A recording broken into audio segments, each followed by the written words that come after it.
ఈరోజు దేవుడు చెప్తూ ఉన్నాడు, నీవు నడుము కట్టుకొని నిలవబడి. ఎవరు నడుము కట్టుకుంటారండి? పని చేసేవాళ్ళని ఎప్పుడైనా చూసారా? బరువులు మోసేవాళ్ళు ఏం చేస్తారు? నడుము కట్టుకుంటారు. ఎందుకంటే వాళ్ళు మోసే భారము అతి కఠినమైనది.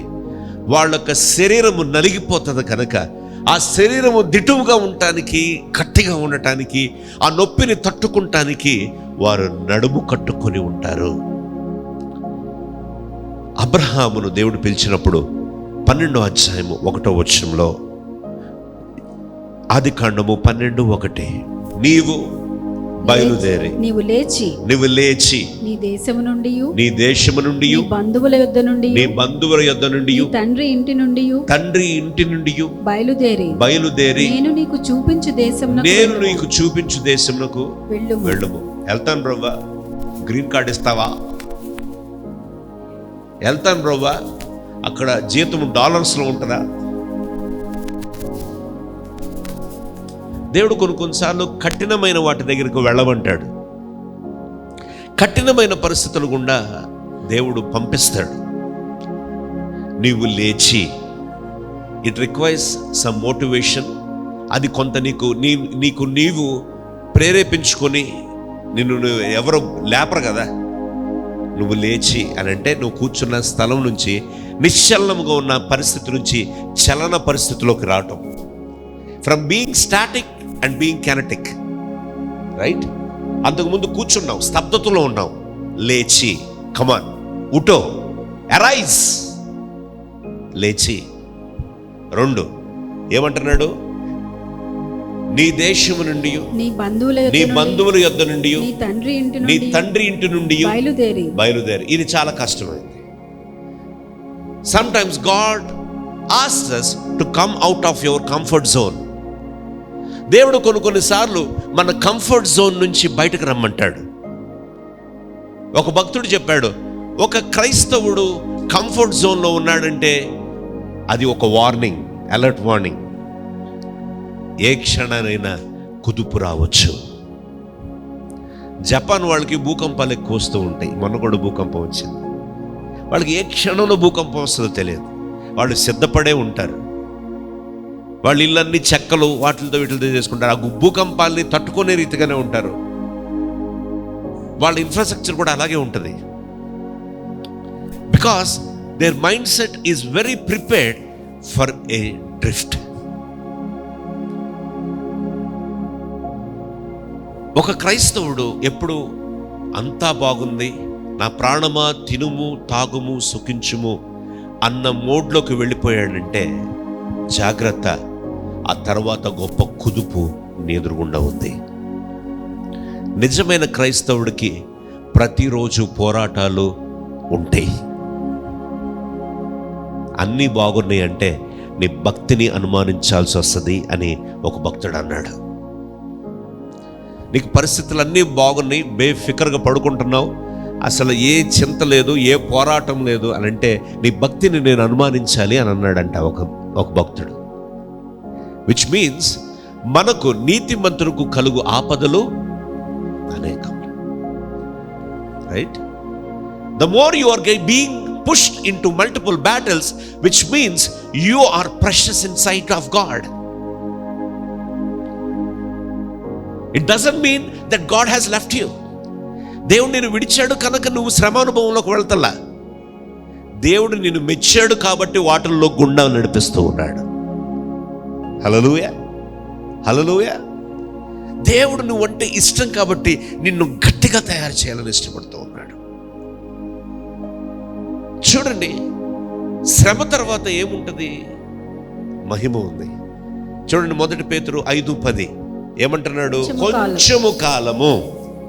శ్రమ ఎంత కాలము? కొంచెము కాలము మీరు శ్రమ పడిన పిమ్మట అని అన్నాడు. అంటే ఏంటి? శ్రమ తర్వాత ఏమొస్తుందంట? తానే మిమ్మును పూర్ణులుగా చేసి. తానే అంటే ఎవరు? ప్రభువే మిమ్మల్ని ఎలా చేస్తాడంట? పూర్ణులుగా చేస్తాడు. He will make you as a complete man. తర్వాత స్థిరపరుస్తాడంట, బలపరుస్తాడంట. హల్లెలూయా. శ్రమ 3 తీసుకొస్తుంది మనకి. మొదటిది మనల్ని పూర్ణులుగా చేస్తుంది. It will make us as a complete person. 2, మనల్ని ఎస్టాబ్లిష్ చేస్తుంది, స్థిరపరుస్తుంది. అంటే ఎంతటి పరిస్థితులకైనా అంటారు కదా, ఆయనేమో తొడకడు బెనకడు, ఆయన డక్క ముక్కలు తినొచ్చాడు అని అంటారు కదా, ఇలాంటి బోర్డు చూశాడు అంటారు కదా. అంటే ఏంటి అనంటే స్థిరపరచబడ్డాడు, ఎలాంటి పోరాటానికైనా సంసిద్ధత కలిగి ఉన్నాడు.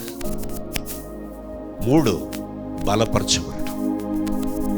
The more you are getting into battles, the more you are experiencing about the battles, and you are the senior most.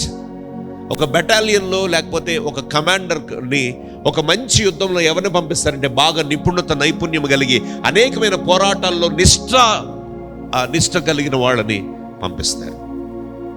ఒక మంచి ప్రాజెక్ట్, ఒక మంచి క్లయింట్ దగ్గరికి పంపించేటప్పుడు టీం అందరిలో బాగా పనిచేసిన వాడిని, బాగా చేసేవాడిని, ఇంప్రెస్ చేయగలిగిన వాడిని ముందు పెడతాడు. దేవుడు కూడా నిన్ను కొన్నిసార్లు ముందుండమంటున్నాడు. దేవుడు కూడా కొన్నిసార్లు లీడ్ తీసుకోవాలంటాడు. దేవుడు కొన్నిసార్లు నీకు అవకాశాలు ఇస్తాడు.